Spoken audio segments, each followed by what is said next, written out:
what Zuckerberg said is that they're really focusing on growth of the site and building the right customer experience and expanding outside of the US. And I think that they are in a unique position to do that because of their access to capital, because they are Facebook. They are like one of the most impressive companies which has been built in the past 4, 5, 6 years. And so even though there's a feeling, there's an impression that they are not doing that well in terms of revenues, and no one knows besides them, how much they're making.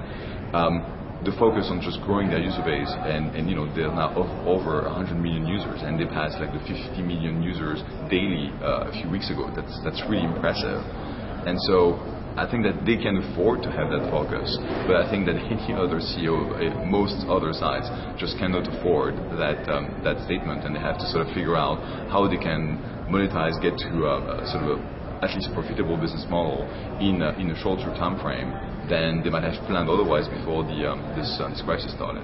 My sense is that they're still trying to figure out what is the most efficient and effective way for them to generate revenue without impacting too much the user experience. And so they're still in sort of, let's figure it out mode, where at their scale it means still bringing hundreds of millions of dollars, but given their position, you would expect that they get to billions of dollars. And so that's the transition that I'm sure they're still working on, because they're not stupid. It's a very clever company if you look at the moves they've made over the past few years. Yeah, they had a few mistakes like Beacon and so on and so forth, but overall it has been a great execution.